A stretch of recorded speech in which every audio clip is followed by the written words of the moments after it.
네, 이번 강의에서는 근대사회의 의미와 형성 배경에 대해서 살펴보도록 하겠습니다.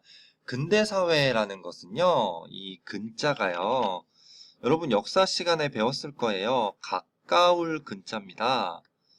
그래서 영어로 Modern Society, Modern Times라는 영화 여러분 기억나시죠?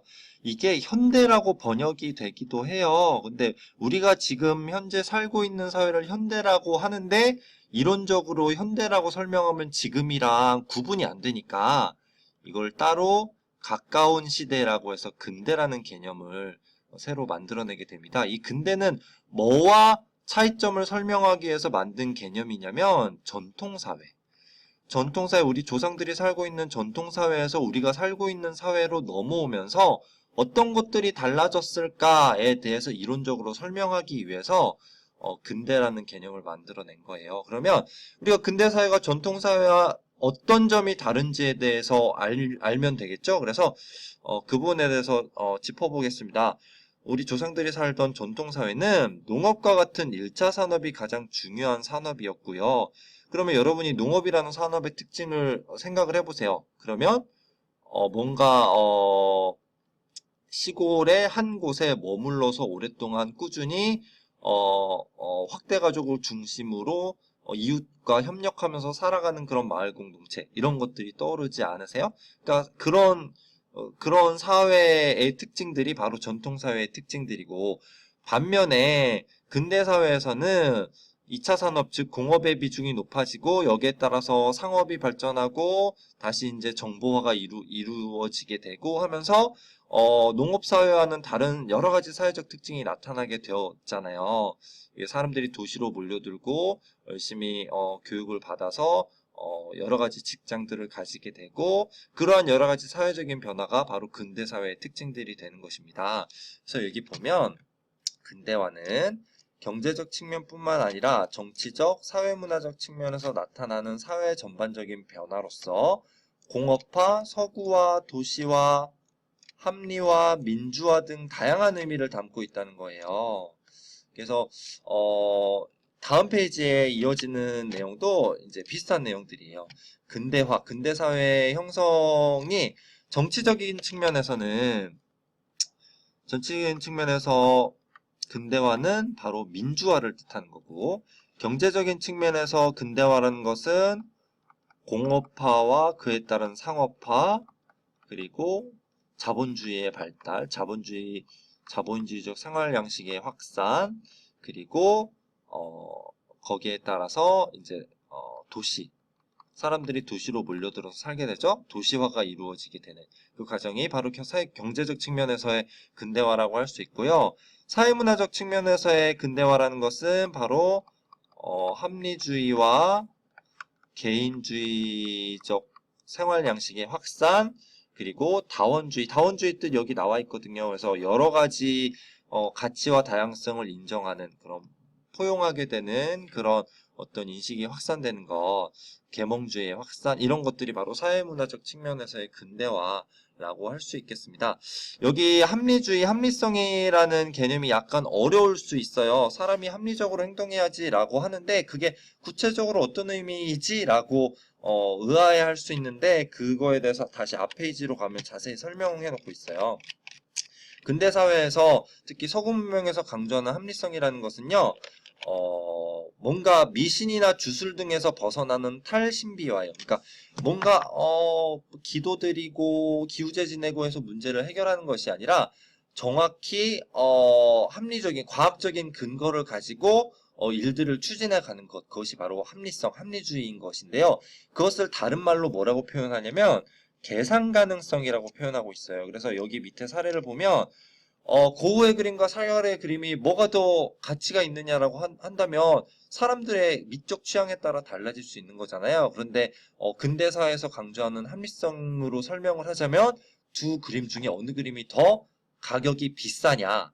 그래서 더 비싼 가격을 가지고 있는 그림이 더 훌륭한 가치 있는 그림이다라고 설명하는 그런 것이 바로 합리주의라는 것이죠. 그래서 뭔가 모호하고 추상적인 것들을 계량화하고 수치화해서 측정할 수 있게 하는.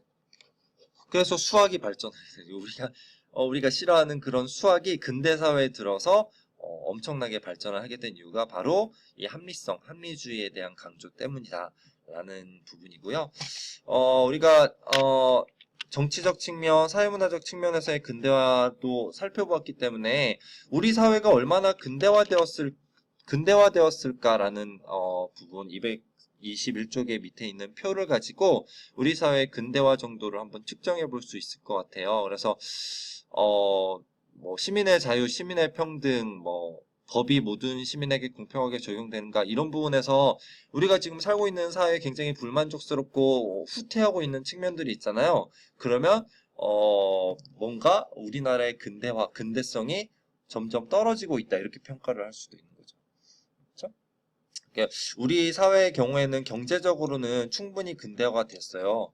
그렇죠? 대기업들, 그 중화학공업의 발전으로 대규모 공장들이 생겨나고 그에 따라서 자본주의가 고도로 발전했죠. 그래서 경제적인 측면에서 근대화가 굉장히 잘 되어 있다라고 평가받지만 정치적인 측면에서 민주화가 얼마만큼 되었는지, 사회문화적 측면에서 개인주의와 합리주의, 합리적 규칙, 타문화에 대한 관용 정도에 대해서는 이제 서구 선진국에 비해서는 우리나라의 근대화 정도가 다소 떨어진다라고 평가하기도 하죠.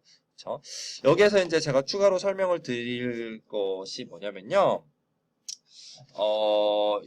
이러한 그 각각의 나라의 근대화에 따라서 나라들을 좀 구분을 하기도 하는데요. 첫 번째로 선발 선진국들, 두 번째로 후발 선진국들, 세 번째로 신흥공업국들이 있어요. 선발 선진국들은요, 어느 나라들이냐면 영국, 프랑스, 미국이에요. 특히 영국. 영국에서 산업혁명이 그 증기기관화 발명으로 거의 최초로 일어나게 되잖아요. 그러면서 굉장히 긴 기간 동안 경제적인 측면의 근대화를 이룰 수 있었고요. 그에 따라서 정치적, 사회문화적 측면에서의 근대화도 자연스럽게 따라올 수 있었던 거죠. 그래서 여기에서의 근대화는 평가를 하자면 아래로부터의 근대화다. 근대화다. 그래서 우리가 알고 있는 시민혁명들 다 영국, 프랑스, 미국이잖아요. 그 아래 민중들, 시민들이 들고 일어나서 우리 정치적인 민주화를 이룩하자 해서 근대화를 이룩했다라는 부분에서 아래로부터의 근대화라고 할 수 있고요.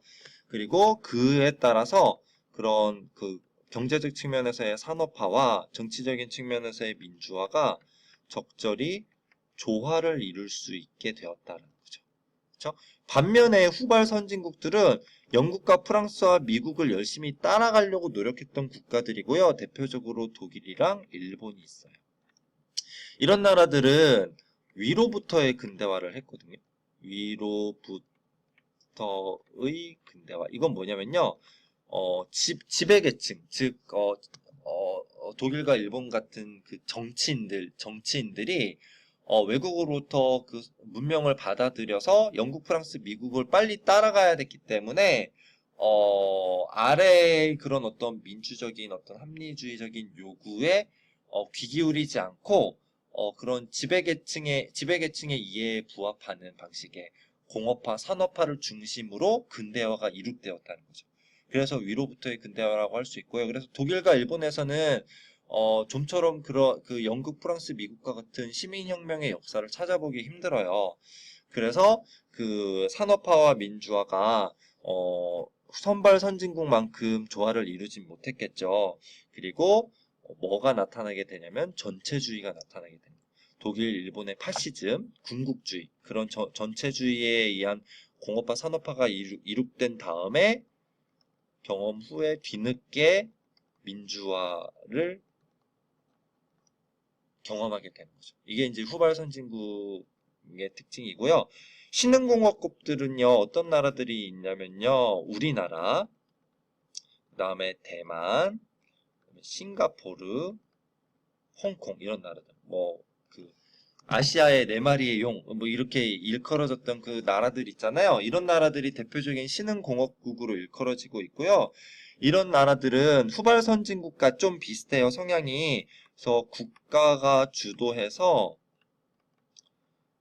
주도하에 근대화가 추진이 됐어요. 그래서 이것도 마찬가지로 국가가 주도해서 공업화, 산업화라는 경제적인 측면에서의 근대화에 집중했던 측면이 있죠.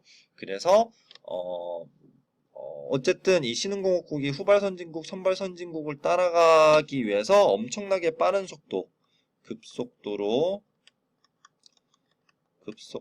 빠른 경제 성장을 이루게 되죠. 우리나라 경제 성장을 보면 알죠.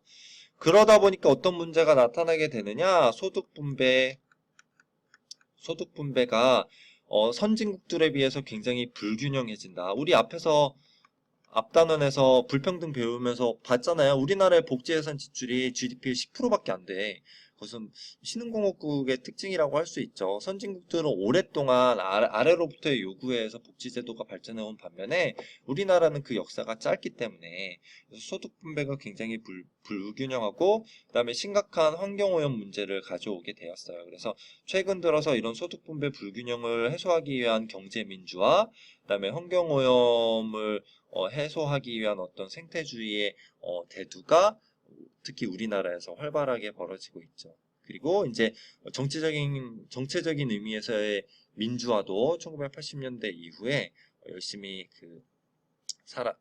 우리 민중들이 노력을 해서 뒤늦게 그런 정치적인 부분에서의 민주화를 이루었다고 할 수 있겠습니다. 그래서 이 근대화의 성향과 그 시기 기간에 따라서 선발 선진국, 후발 선진국, 신흥공업국 세 가지로 나눌 수 있고요. 이 세 가지를 구분하는 문제가 가끔 출제가 되기도 하니까요. 잘 여러분들이 정리를 해 주시면 좋겠습니다.